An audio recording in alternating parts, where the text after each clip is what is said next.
Hey comic fam, it is the most wonderful day of the week, most wonderful time of the year. It is New Comic Book Day, Wednesday. Now this video is probably coming out to you on Thursday, and that's because I like to read all the books before I tell you what I think about them. So let's get into the books.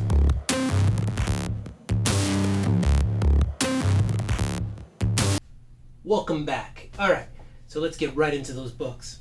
So we got Thor number 3, the 4th print.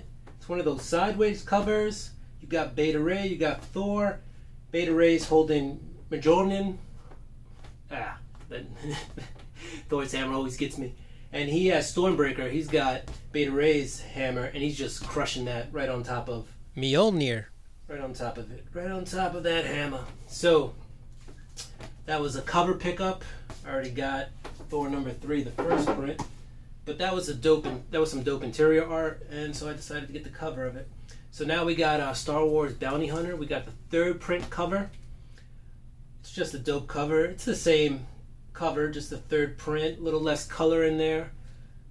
But I like it. I like the series. Decent writing, decent art. That was another cover by though. Next up, we've got Web of Venom Wraith. This is the variant cover. I believe this is cover C. I just picked it up because I like the cover. Overall, it's a good story. It's setting up Null coming and Null's opposition. Yeah, I don't know if you need to buy this to get into Venom, but overall, decent issue. Lays some groundwork for the upcoming Null series and or Null event that'll be happening in Venom. And so, yeah, decent pickup. Now we got Amazing Spider-Man 48. A lot of cool things happening in this issue. We've got Spider-Verse people showing up in this issue. Just the ones in the 616, but you got Ghost Spider, Miles Morales, Spider-Woman, Spider-Girl, what's her name? Julia Carpenter, who used to be Spider-Woman and is now Madam Web.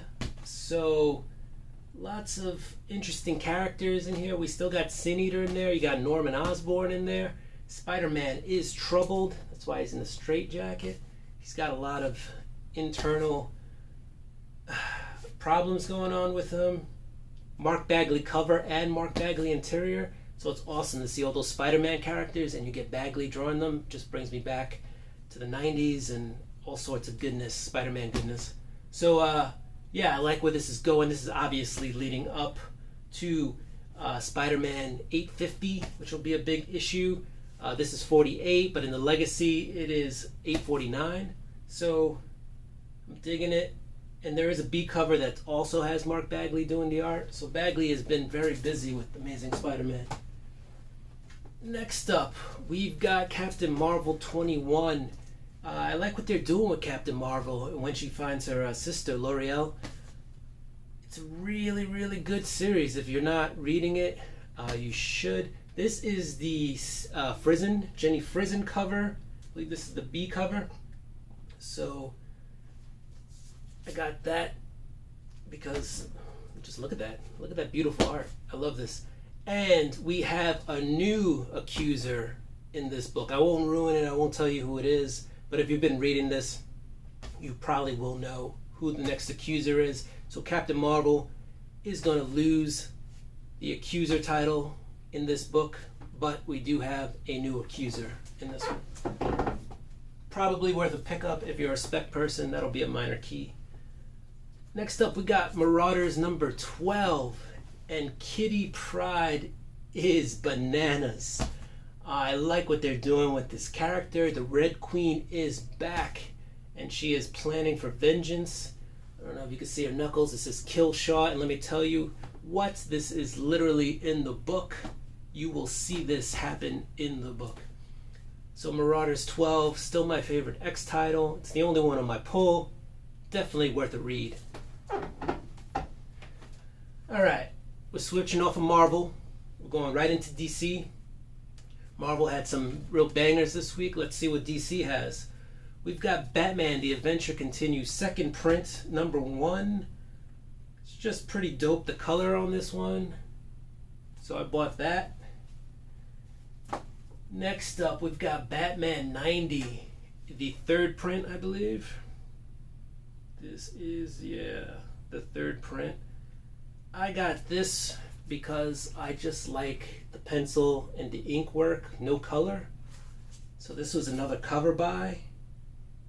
I think it's a real beauty, Jorge Jimenez, but you really get to see some of that work without the color there. It just gives you a whole new perspective on the cover. So that's why we got that one. This was also a cover by Nightwing 74. I just think that's a pretty awesome cover with Nightwing and Punchline, and you got the Joker back there. Now, what I will say about this is I read it and was not my favorite read. It is the end of a story arc, though, for Nightwing. It is a tie-in to the Joker War, and 75 will probably start a new story arc for Nightwing. Wasn't my cup of tea, but this cover is super dope. So I got it for the cover. Awesome. This week we also dove back into Superman. I had given up on Superman somewhere around issue 18 or 19. Decided to pick this up. This is the 25th. It's an extra sized book. And introducing Sinmar, who I will just tell you is an alien, genetically grown Superman from a planet far, far away from Earth. And it's just kind of setting up a whole new storyline, I believe, for Superman. It remains to be seen if this guy's going to be a villain. Looks like he will be, though. It should be very interesting. So I wasn't quite sure if I was going to enjoy getting back into Superman. I'm still not sure I'm getting back into Superman, but this was a pretty cool issue. I will probably pick up 26 just to see where it's going. And get me, I know Superman is not for everybody, so I don't recommend you jumping on that unless you like Superman. But if you want to see some new characters in Superman, go ahead and grab that book.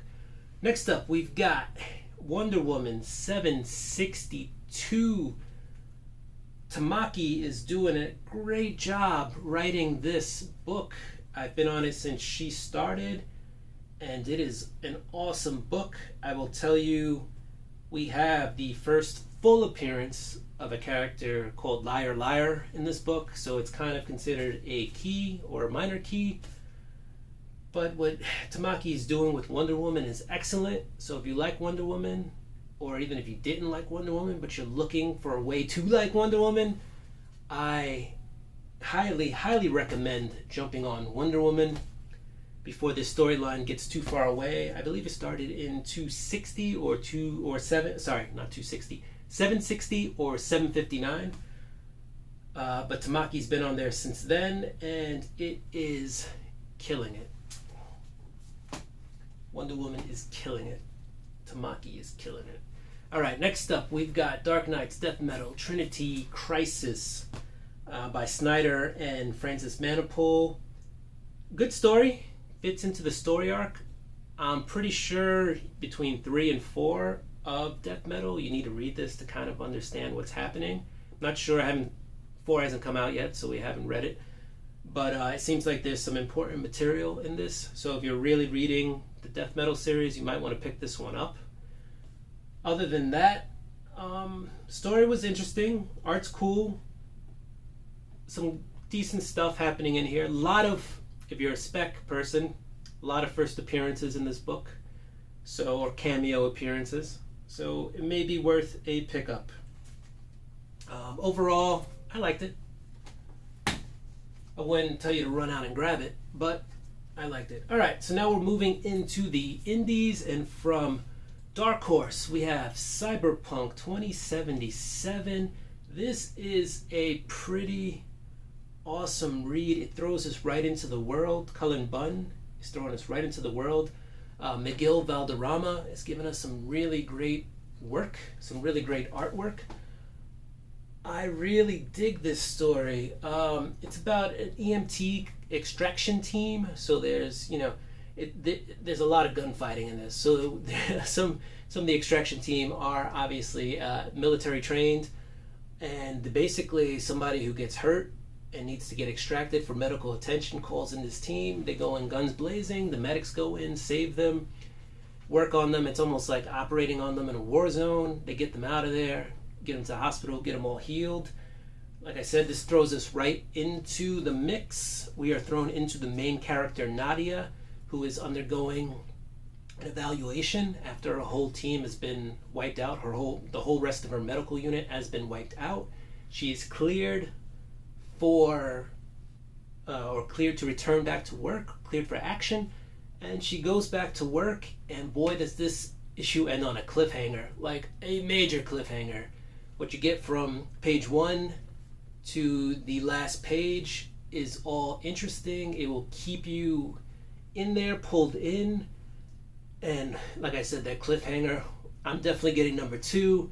I was actually thinking about skipping on Cyberpunk 2077. I am glad I grabbed it. Let me tell you, it is a really good read. Really good. And it's not even my read of the week, but it was awesome. The more I think about it, the more awesome I think this is. Next up, from Image, we've got Ice Cream Man presents Quarantine Comic Special #1. These were stories written early in quarantine. Some of the people in here, besides for the usual creators, are Declan Shalvey, Al Ewing's in here, PJ Holden. So there's a pretty good mix of people just writing short stories. They were all pretty interesting. So if you like the quirkiness of Ice Cream Man, you will probably like this book very much. And if you don't like quirky short stories, then you probably won't like this book very much. So if you're into quirky stuff, I recommend getting it. If you're not, skip. It's not a superhero book by any means, not an action-packed book by any means. So, depends what you're into on that one. I would not recommend it for everyone. Next up, we have Something is Killing the Children, #10. James Tynion, however you pronounce his name. We're going to go with James Tynion from now on. Is doing an excellent job writing this book. I cannot sing its praises enough. This is my read of the week, by the way, folks. The artwork is amazing. Werther del Edera is doing an awesome job in there. Miguel Muerto, I think it's Muerto, yeah, Muerto, is doing an excellent job with the coloring and everything. Ooh-wee. This is a really good book. Every time I'm like, where are they going to go with this from here? Like, they give us something new. There is a death in this book. There's a death in pretty much every book, but there's a surprising death in this book. And I am really, really all aboard for this book. James Tynion is really doing a great job. He's one of the hottest writers out there. He's pretty much going to be gold on anything he comes out with, I think, from this point on. And to add to that, we have this beauty, Something is Killing the Children, the 1 in 25 variant. I would love to say that this little beauty is going to end up living in my PC, but unfortunately it's not. I am bequeathing this to a friend of mine who is searching for this book, so they will be enjoying this, and I will be saying goodbye. But this is a beauty of a book. So yeah, we got the cover A, and we got that 1 in 25 variant. Beautiful books. Beautiful books. And now, it's that part where we do the free comics for this week. I believe this may be the last week of free comics. So, that is sad. But it was an amazing summer, an amazing run of free comics this year, this summer. It was a summer of free comics instead of one day, and I think that was really awesome. I hope maybe they'll keep this format. I don't know about you guys, I just like having free comics every week for X amount of weeks. However many it was it 4 weeks? No, it was at least 6 weeks of free comics, I believe. So I just enjoyed that every day, going in and seeing what the free comics were. But without much ado, let's get to them. We have, for those of you who like it, The Legend of Zelda Twilight Princess. And it's in manga style, so it'll be black and white. And it'll be backwards, or backwards to us, who don't read manga that often. Next up, we got Sue and Tai Chan. It says, the new full-color kitty comedy from the beloved creator of New York Times bestseller Cheese or Chai's Sweet Home. And let's see, it says it's full color. So, yep, I see color. Plenty of color in there. So, and it's for all ages, so this is good for the kiddies, and apparently they have a coloring book. So, again, pretty cool. So they got one for the kiddies in there. And then we've got for Mark Waid, We Are Humanoids featuring Inkal. And this is a pretty cool cover. It's a wraparound cover. And looks like there's a couple of previews for different stories in here, plus the We Are Humanoids featuring the Inkal.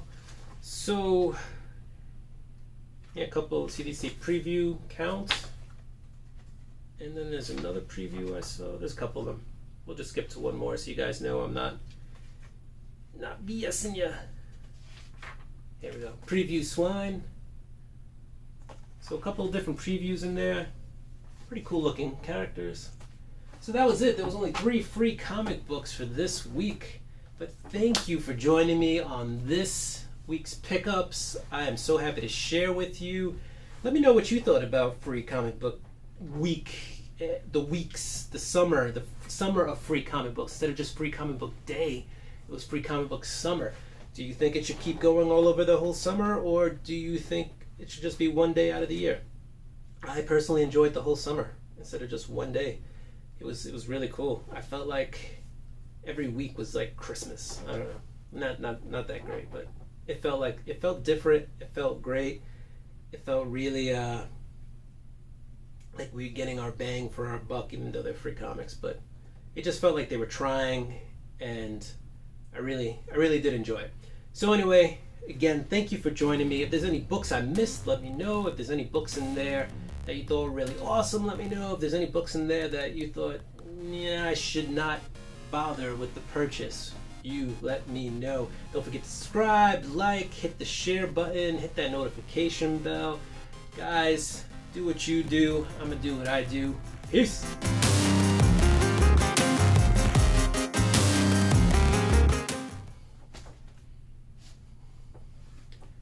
Alright, so, welcome back. Let me show you what I got this week. So, right off the bat, we got Thor number 3. This is the 4th print, I believe. Yep. And this is Thor taking out Stormbreaker.